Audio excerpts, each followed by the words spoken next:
তারা বলতেছে শুধু সুন্নত থেকে মুখ ফিরিয়ে নিতেছে, তারা এটা উপস্থাপন করতে চাইতেছে। আসলে আমি বলছি যে না, এখানে আল্লাহ তাআলা যা নাজিল করছে নবীর উপরে আর নবী সহ দোনোটার থেকে মানুষ মুখ ফিরিয়ে নিচ্ছে। এই দুইটা জিনিস কি একটু ভাঙ্গিয়া দিবেন? দুইটা জিনিস কি, এখন তো নবী নাই, তাহলে এখন কিভাবে নবী থেকে নবীর কাছে থাকবো আমরা? আচ্ছা, এখন নবী নাই আপনার কে বলছে? কোন নবী এখন? সমাজ কোনোদিনও নবী রাসূল ছাড়া থাকে না। ওই তো কোন নবী, ওইটা কোন নবী? এখন আমরা পাইতেছি না, কিন্তু আছে হয়তো অবহেলিত ভাবে সমাজে সাধারণ জীবন যাপন করতেছে, কিন্তু আচ্ছা, এটা শাহিন কি, ভাই নাকি তা আমি আপনার একটা নাম? ক্লিয়ার জানতে চাই, আসলে আমি এটা কি সেই নবী মোহাম্মদই নাকি নতুন নতুন নবীরা, কোনটা? সব নবীরাই মোহাম্মদ। সব নবীরা মোহাম্মদ না হওয়া পর্যন্ত কেউ জান্নাত পাইবে না।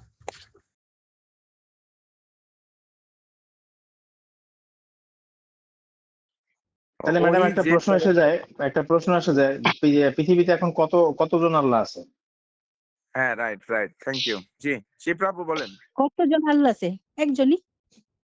একজনই তো সবকিছু পরিচালনা করতেছে, তার সঠিক আপনার গাইডেন্স দিয়ে। আপনার কোরআনের আপু, আন্ডারস্ট্যান্ডিং আপু, লেভেল, আপনার কোরআনের আন্ডারস্ট্যান্ডিং লেভেল, আমার কোরআনের আন্ডারস্ট্যান্ডিং লেভেল, এবং আমার কাছে পূর্ণাঙ্গ কোরআনের বুঝ আছে, কিন্তু আমি যখন হ্যাঁ, বলবো আপনার ভালো। সাথে মিলবে না। মানে আমি যেটা আমি ম্যাডাম যেটা কথাটা শুনে নেন, কথাটা শুনে জি, নেন। জি, জি।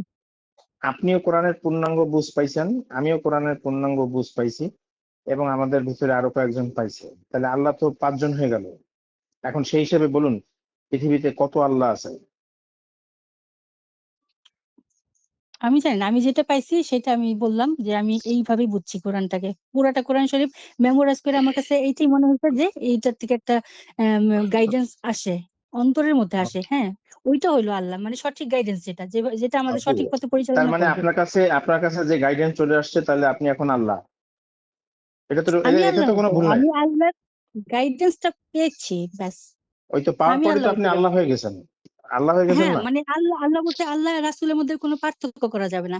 মানে হলো সেটাই আল্লাহর তো বলছি। বাণীটার মধ্যে কোনো পার্থক্য করা যাবে না। হ্যাঁ, এটাই তার ঠিক। মানে আল্লাহই আপনিও বলছে। আল্লাহ, এখন আপনিও না, আমি আল্লাহ। আল্লাহ না, আল্লাহর বাণীটা আমার কাছে ভাই, আছে। উনি হ্যাঁ। আল্লাহ না। শিবপ্রাপু আল্লাহর দাবি করে না, উনি রাসূল, আর ওনার সন্তানেরা আল্লাহ, আর ওনার স্বামী হচ্ছে পীর। এটা হচ্ছে শিবপ্রাপুর দাবি। এখন এখন শিবরাবুর কাছে আমার একটু জিনিসটা যে আপনি বলতেছেন যে এই গাইডেন্সটা যিনি দিয়েছেন তিনি তো স্রষ্টা বা আল্লাহ।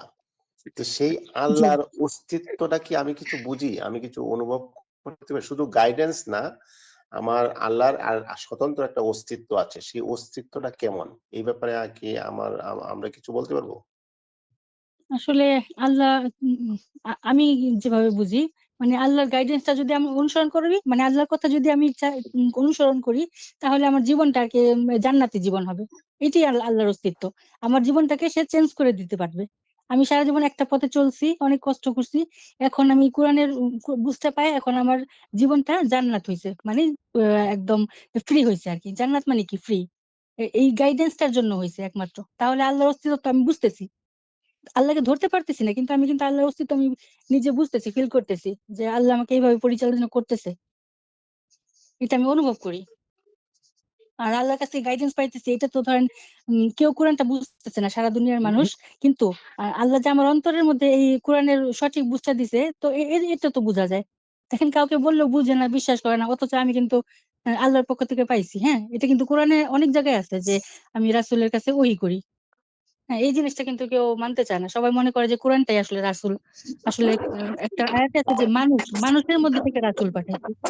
হ্যাঁ, আচ্ছা, এটাই আমি শিপ্রাপা, অনুভব তাহলে করি। হ্যাঁ, তাহলে আপনারে আমরা কি মনে করতাম পারি? রাসূল আপনার কাছে যেহেতু ওহী নাযিল হয়। মনে করতে আচ্ছা, পারেন, কারণ আমরা আমার কাছে হ্যাঁ গাইডেন্স আসে। হ্যাঁ, আমি তো বুঝি। এখন আপনাদের ইচ্ছা, আচ্ছা, আপনি মনে করলে করবেন, এটা সঠিক বুঝতে আমি পাইতে বলি না। হইলে কি করা লাগে আপু? সঠিক বুঝতে পাইতে সঠিক হইলে কি বুঝতে করা পাইতে লাগে? হলে আল্লাহ তো কোরআনে বলে দিছে যে রাসূল তোমাদের কোরআন তেলাওয়াত করে শোনাবে এবং এর কিতাব ও হিকমত শিক্ষা দিবে, এবং এমন জিনিস শিক্ষা দিবে যা তোমরা কখনো জানতা না।